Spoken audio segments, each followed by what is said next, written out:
Nah, yang kedua ini kenapa sih proses gitu ya? Nah, sebetulnya di abad-abad yang lalu dari zaman para filsuf itu ada teori kreativitas yang sudah saling bertentangan ya mengenai proses kreatif. Pertama, idealis teoris. Nah, kalau pakai teori ini kalian mendapatkan ide di kepala itu sudah merupakan proses kreatif dan sudah selesai sampai situ aja. Jadi agak lucu juga sih, cuman ngayal gitu ya. Oh, gue dapat ide bagus nih. Selesai gitu, proses kreatif selesai. Agak aneh ya. Itulah kenapa makanya ada teori kedua setelah era kecerdasan, namanya action theories.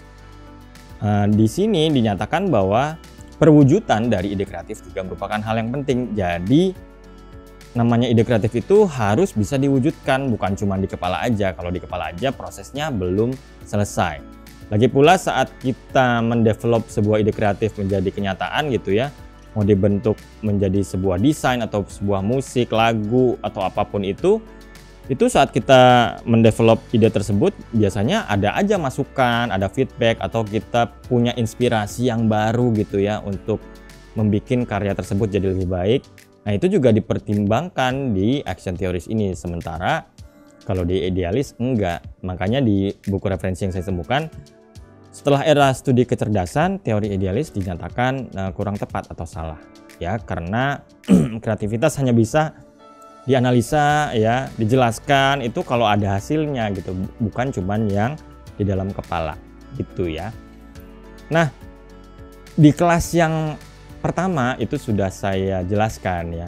Itulah kenapa saya rekomendasikan ambil kelas yang pertama dulu sebelum ngambil kelas yang proses kreatif ini, karena di situ diurai banget gitu mengenai kreativitas itu seperti apa. Nah, ini lebih mendetail lagi ya soal prosesnya.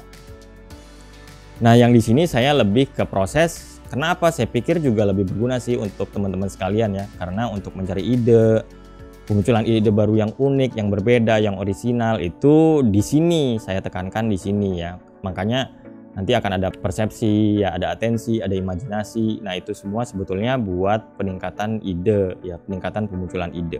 Selain itu juga kenapa proses? Karena kalau saya baca banyak buku ya, banyak menyatakan bahwa sudut pandang proses itu paling sering diselidiki dan dinilai paling bermanfaat. Kenapa? Karena proses kognitif atau proses berpikir kita itu semuanya hampir sama. Dan kreativitas adalah proses berpikir.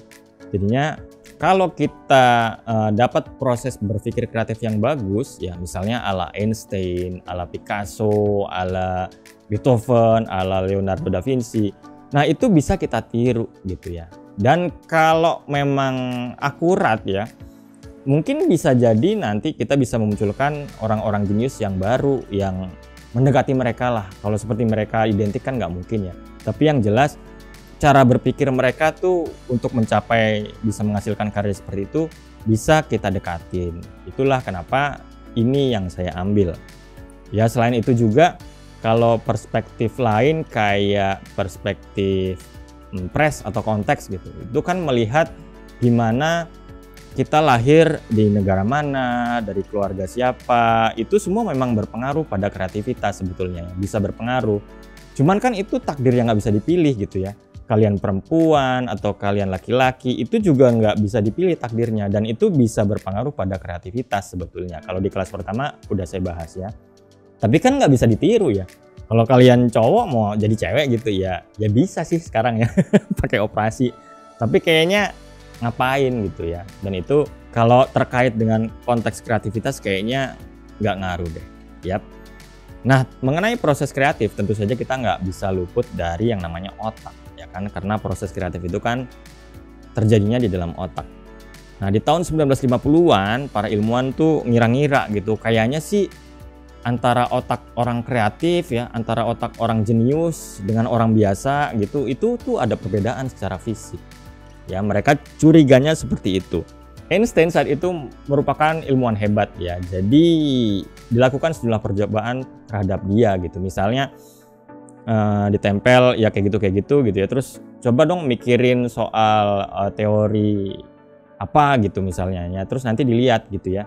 Namun ya masih belum mampu mengungkap rahasia dari kejeniusan Einstein saat itu.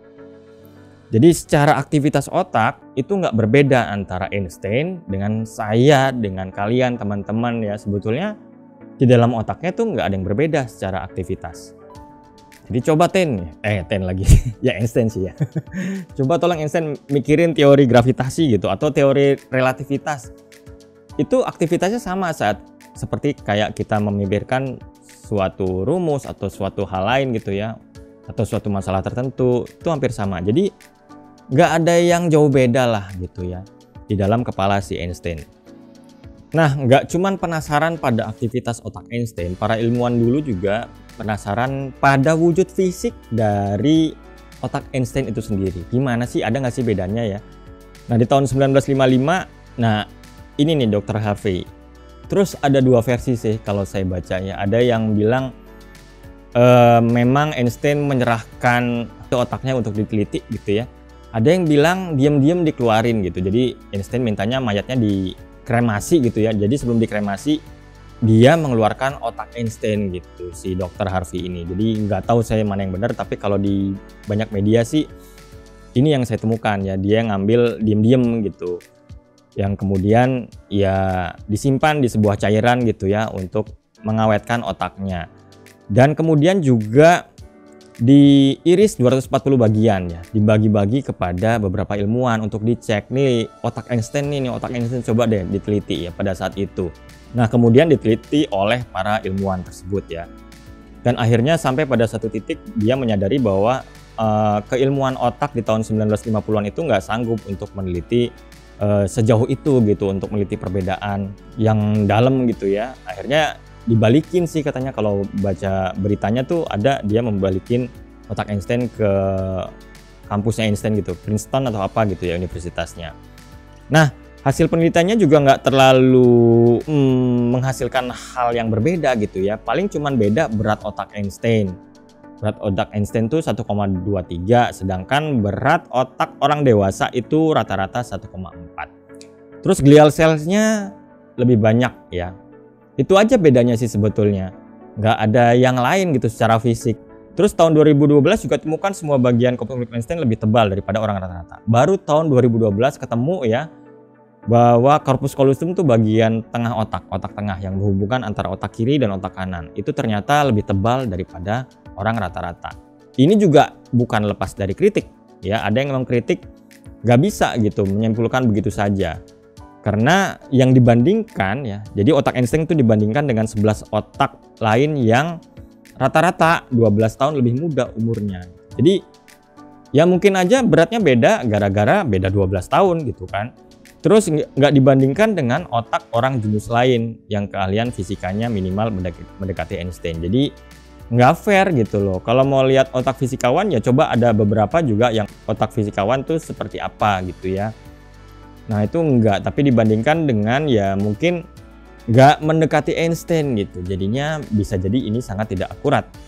Terus hanya sebagian kecil dari otak saja yang baru diteliti. Jadi nggak semua whole brain ya, nggak semua otak utuh dari Einstein yang diteliti, tapi cuman sebagian saja. Sebagian kecil malah yang kemudian ya pasti saja ada banyak pertanyaan atau banyak kritikan mengenai hal ini. Nah, besar kemungkinan ya para jenius kreatif nggak punya perbedaan fisik otak yang mencolok dengan orang biasa. Jadi bentuk fisik ataupun wujud fisik orang-orang jenius seperti Einstein, kalau kalian atau kita ambil lah yang kayak otak-otak orang sekarang, mungkin Bill Gates, Steve Jobs, Elon Musk atau siapapun itu ya, itu tuh otaknya wujudnya sama sebetulnya kayak yang sudah kita miliki sekarang gitu loh. Jadi apa perbedaannya? Nah itulah ya, kalau secara fisik nggak beda, kalau aktivitas mungkin nggak beda. Tapi sangat mungkin adalah gara-gara teknik berpikir mereka yang kemudian berbeda dengan orang biasa. Itulah yang sangat mungkin menyebabkan mereka menjadi jenius atau menjadi lebih kreatif dari kita gitu. Jadi itu aja kesimpulan akhirnya untuk video saya kali ini. Terima kasih.